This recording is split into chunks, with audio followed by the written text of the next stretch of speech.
बड़ी खुशी हुई कि आप लोग मेरा ये जो इंसिडेंट हुआ उस ताल्लुक़ से मेरा इंटरव्यू लेने के लिए आए। बड़ी अच्छी बात है। सिर्फ बहुत सारे चैनल्स, बहुत सारे हलक़ों में मुझे बदनाम करने के लिए गुमराहकुन प्रोपेगेंडे किए जा रहे हैं। चूँकि मैं कोई पहली मर्तबा सियासत में नहीं आया, अल्हम्दुलिल्लाह छठी मर्तबा मैं एमएलए बना हूँ और अल्लाह के फजल व करम से उससे पहले भी मैं 86 से 91 तक कारपोरेटर रहा रियासत नगर डिवीज़न का। 94 से कंटिन्यूस एमएलए हूँ। 5 मरतबा मैं याकुतपुरा कॉन्स्टिट्यूंसी का एमएलए रहा। इस मरतबा मुझे 4 मीनार दिया गया। अल्लाह के फजल व करम से याकुतपुरे के अंदर जो लड़के पैदा हुए थे वो लोग मुझे वोट डाले। मैं ईमानदारी के साथ बिल्कुल मैं अल्लाह को गवाह रख के हाज़िर नाज़िर होकर कह रहा हूँ कि मैं ईमानदारी के साथ, प्यार मोहब्बत के साथ, हर किसी के साथ खुलूस के साथ रहा। मैं याकुतपुरे के अंदर 25 बरस की मेरी ज़िंदगी में याकुतपुरे में कोई मेरे ऊपर उंगली नहीं उठा सकता। कोई ये नहीं कह सकता कि मैं किसी की आधी चाय का रवादार हूँ या किसी से 1 रुपया भी लिया। बल्कि आज 4 मीनार में आने के बाद मुख्तलिफ़ किस्म की बातें की जा रही हैं। कुछ मुखालिफिन जो मुनाफिकीन हैं उनको मेरे से जलसी है कि 6 मरतबा इन एमएलए बने। आखिर इसकी वजह क्या है?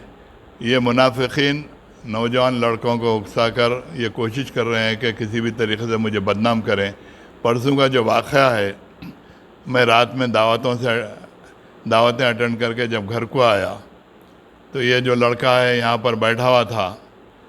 रोज़ ही बैठे रहते ये लोग, कोई नई पहली मर्तबा नहीं है ये।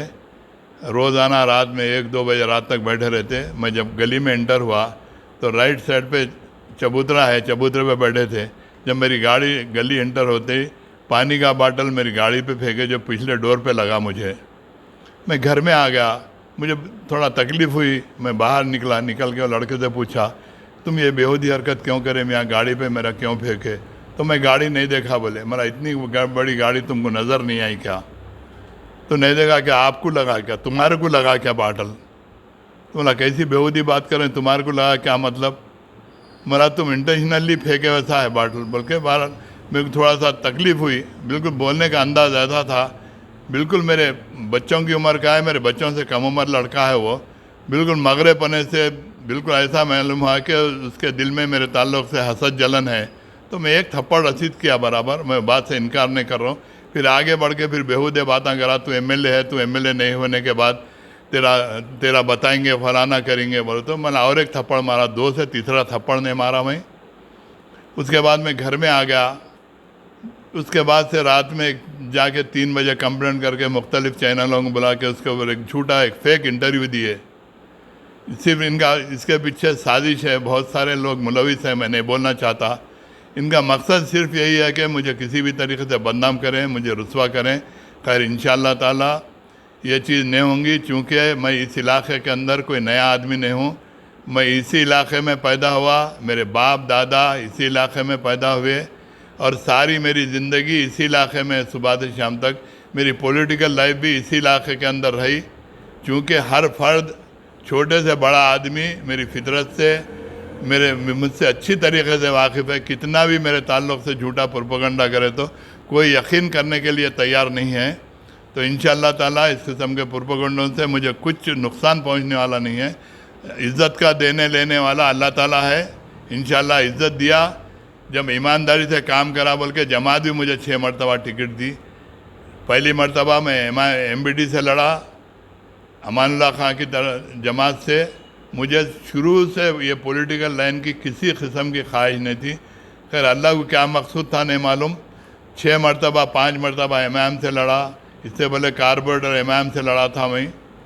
अल्हम्दुलिल्लाह इतने अरसे के अंदर मैं किसी के को नुकसान पहुंचाने की कोशिश नहीं करा। मैं हमेशा से मेरे मुखालिफिन को भी तकलीफ़ हुई होंगी वक्ती तौर पे, मगर कभी भी मेरे मुखालिफिन को भी मैं कभी नुकसान नहीं पहुंचाया। उनका कोई कमज़ोर पहलू भी आया तो मैं उनको करच करने की कोशिश नहीं करा। चूँकि मेरा जो बड़ा लड़का है, अगर आप मिलेंगे तो आपको अंदाज़ा होगा इतने अच्छे अखलाक का है। अगर आप एक मरतबा लड़के से मिलेंगे तो आप खुद मुतासिर हो जाएंगे। उसके ऊपर इससे पहले भी एक झूठी तोहमत लगा कर उसे बदनाम करने की कोशिश की गई। लोग ये समझ रहे हैं, जो मुनाफिकीन हैं ये समझ रहे हैं कि मुमताज़ खान के बाद शायद उनका लड़का इलेक्शन कॉन्टेस्ट करेगा। सिर्फ उसके अखलाक है, मिल रहा जुल रहा उन्हें। जो मेरी फितरत है, मेरे लड़के की भी वो फितरत है। मैं भी हर किसी के साथ खुलूस मोहब्बत के साथ मिलता हूँ। मैं अच्छे का साथी नहीं हूँ बल्कि बुरे का साथी हूँ। इंसान को ज़िंदगी के अंदर अच्छे वक्त तो बहुत मरतबा आते, बुरा वक्त 1-2-4 मरतबा आता। अच्छे बुरे इंसान की पहचान बुरे वक्त में, जो बुरे वक्त अपना साथ देता वो वाकई में मुखलिस में हमदर्द रहता।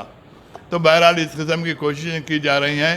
पुलिस में एक झूठा कंप्लेंट देके एक केस बुक करवाया गया। इससे कोई परवाह नहीं है। मेरी सियासी ज़िंदगी के अंदर बहुत सारे केसेस हुए, कई मरतबा जेलों को गया, तकालीफ बर्दाश्त करा।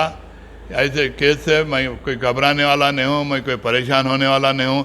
ये लोग समझ रहे हैं कि मुझे कमज़ोर करेंगे, मुझे जलील करेंगे, कोई फ़र्क पड़ने वाला नहीं। अल्लाह का फजल है, दूसरा दिन है आज। मेरे चाहने वालों के लगातार मेरे पास टेलीफोन है, मुसलसिल। हर आदमी चाह रहा है कि हर आदमी समझ रहा है ये साजिश को, कि सिर्फ तुमको बदनाम करने के वास्ते ये साजिश की जा रही है। मैं आप लोगों का शुक्रिया अदा करता हूँ कि आप लोग अपने चैनल के ज़रिए अगर ये न्यूज़ को अगर वायरल करेंगे तो सलाम किया तो फेंका। तो मैं उसके बाद ये बोला कि नहीं, गाड़ी नहीं दिखी क्या तेरे को, इतनी बड़ी गाड़ी आ रही? तो बोले मैं नहीं देखा। क्या तुम्हारे को लगा क्या मार? मला मेरे घर लगा। कैसी बात कर रहे हैं तुम? मला बदतमीजी पहले करके बैठते, किसी को छोटे बड़े की इज्जत नहीं करते। बहुत सारे लोग बस्ती के लोग शिकायत करते, बैठ के बेहुदापना चीखा पुकारा करते। मतलब तुम सलाम तक नहीं करते किसी को, बल्कि ये वर्ड बोला मैं। रात में ये वाक़ा जो मेरा है 12:15 और 12:30 के वक्त में हुआ। मैं रोज़ाना आने जाने का रास्ता वही है। मैं शादियाँ अटेंड करता हूँ, मोगलपुरे में दोस्त साहबाब में बैठता हूँ। अगर कोई फंक्शंस भी नहीं रहे तो 12-12:30 बजे। उस दिन भी मैं आया, हमेशा से कई बच्चे चबूतरों पे बैठे रहते, खेल लेते रहते, हंसी मजाक दिल्लगी करते। मैं कभी किसी के ताल्लुक़ से कोई ना किसी को, ना पुलिस में कोई शिकायत किया, ना बच्चों को टोका। मैं क्यों बैठते मैं आधी रात तक, बोल के खामोशी से सबसे सलाम अलैकुम कर लेते, मैं अपने घर में आ जाता हूँ। इससे कबल भी मेरे बच्चे के साथ जो हरकत हुई थी यही ख़ानदान करा था। ये फैमिली मुसलसिल मेरे पीछे लगी हुई है। इसके पीछे साजिश है। चंद जो मुनाफिकीन है, जिसको मेरे से जलसी है, वो लोग इनकी बैकिंग कर रहे हैं। वो लोग ये समझ रहे हैं कि इस किस्म की हरकत करके मेरे को बदनाम करेंगे, मुझे रुस्वा करेंगे, मेरे बच्चों को जलील करेंगे, मेरे बच्चों को झूठे केसों से मुलविस करके समझ रहे हैं कि मेरे ख़ानदान को परेशान करेंगे। फिर इंशाअल्लाह ताला होने वाला नहीं है। मैं चूँकि बिल्कुल हक़ ईमान के ऊपर हूँ, अल्लाह ताला मेरा साथ देते आया, इंशाअल्लाह आइंदा भी साथ देगा। और मैं ऐसे चीज़ों से डरने और घबराने वाला भी नहीं हूँ, चूँकि यहाँ के सारे लोग मेरी अच्छी फितरत से वाकिफ़ है। मैं कोई कमज़ोर बुज़दिल किस्म का आदमी भी नहीं हूँ। और इस किस्म के बेहुदा लड़कों को मैं कोई छिचोरी हरकत करके मैं कोई फिर अपनी बदनाम की मोल लेना नहीं चाह रहा हूँ। इससे कोई फ़र्क नहीं है। आप लोग भी चूँकि समझदार हैं, आप लोग भी समझ सकते हैं, और ये न्यूज़ देखने वाले भी समझ सकते हैं। इससे पहले मेरे बच्चे का जो इंसिडेंट हुआ, बहुत सारे लोग ये बोले कि भाई सिर्फ बच्चे को बदनाम करने के खातिर या आपको बदनाम करने के खातिर ये सब साजिश हो रही है। तो हम समझ रहे हैं इस चीज़ से, आप परेशान मत हो। आप समझेंगे कि हम बच्चे की बात पे यकीन, ये जो न्यूज़ वायरल है उस पर यकीन करेंगे, बच्चा आपकी ऐसे हरकत करा बोल के। हर लोग ये बोले कि वो बच्चा इस किस्म का नहीं है। और फिर आपकी फितरत से, आपकी ज़िंदगी से, आपके माशी हालात से हम अच्छी तरीके से वाकिफ़ हैं। आपके लिए कोई ये बड़ी बात नहीं है। झूठी तोहमत लगाई जा रही है किसी भी तरीके से बदनाम करने के लिए। इंशाअल्लाह ताला आइंदा भी इस किस्म के वाक़ात होंगे, मगर सिर्फ ये इनका मकसद मेरी सियासी ज़िंदगी को, मेरी निजी ज़िंदगी को बदनाम करने के वास्ते ये एक साजिश है बस। आपको भरोसा है फिर? बिल्कुल कर सकेंगे, होंगे, मुसलसिल होंगे, लाजमी। उन्होंने करेंगे, कोई दूसरे करेंगे। किसी भी हद तक जाने के लिए तैयार है? किसी भी हद तक जाने के लिए तैयार? बिल्कुल इंशाअल्लाह बिल्कुल तैयार हूँ। मैं डरने और घबराने वाला नहीं हूँ। मैं सिर्फ, मेरा मकसद यह है कि ऐसे बेहुदे लोगों से, ऐसे मामूली किस्म के लोगों से मुंह लगा के मैं अपनी इज़्ज़त को मैं बदनाम करना नहीं चाह रहा हूँ। मैं होते रहेंगे। मेरे बच्चे समझदार बच्चे हैं माशाल्लाह। मेरे बच्चे पढ़े लिखे बच्चे हैं। मेरा बड़ा बच्चा MD है, मेरा दूसरा बच्चा मेडिकल इंजीनियर है, तीसरा बच्चा मेरा MBBS करा। मेरी जॉइंट फैमिली है। मैं, मेरा भाई एक घर में रहते हैं। मेरे भाई के 2 बच्चे हैं माशाल्लाह, 2 बच्चे भी MD करे हुए हैं। हॉस्पिटल भी डाले, अभी ग्रेस हॉस्पिटल डाले। एक छोटा मेरा भतीजा यहाँ आई क्लिनिक चला रहा उन्हें। अब उसके ताल्लुक से भी एक झूठा प्रोपेगेंडा करे कि उन्हें गोलियां चला देता हूँ बोला बोल के। हाँ बच्चे समझदार पढ़े लिखे बच्चे हैं। वो बच्चा ये सब वाक़ा होने के बाद मैं जब यहाँ आके ठहरा तो वो लड़का जब हॉस्पिटल पे बैठता शाम के टाइम पे, उन्हें जो हरी बोली टर्निंग के ऊपर उन्हें आई क्लिनिक डाला यहाँ पे, वहाँ से आया जब उन्हें बहरहाल उनका मकसद ये है कि बच्चों को भी बदनाम करना, पूरे ख़ानदान को मेरे मुलविस करके उलझाना, इनका मकसद सिर्फ नौजवान बच्चे भाई लाजमी एक से दो वाक़ात होंगे तो उलझेंगे। इनका सिर्फ बुनियादी मकसद ये है कि बच्चों को भी उलझा के बच्चों को भी मुलविस कर देना। मगर माशाल्लाह मेरे बच्चे भी साहिब समझ हैं, इस किस्म की कोई बेहूदी हरकत नहीं करेंगे। ऐसे वाक़ात तो होते रहेंगे क्योंकि मैं छोटा बच्चा नहीं हूँ, मेरी इतनी लंबी सियासी ज़िंदगी है। मैं 40 बरस का जमात का वर्कर हूँ, हार्ड वर्क कर रहा मैं भी जमात के लिए बहुत सारे मुसीबतें झेला, बहुत सारे तकालीफ बर्दाश्त किया। अल्हम्दुलिल्लाह जमात में आज मेरी इज़्ज़त है। बहुत सारे लोग समझ रहे होंगे कि इससे मेरी सियासी ज़िंदगी को नुकसान पहुँचेगा, मेरी निजी ज़िंदगी को नुकसान पहुँचेगा। कुछ भी नहीं पहुँचेगा इंशाअल्लाह ताला। राइट।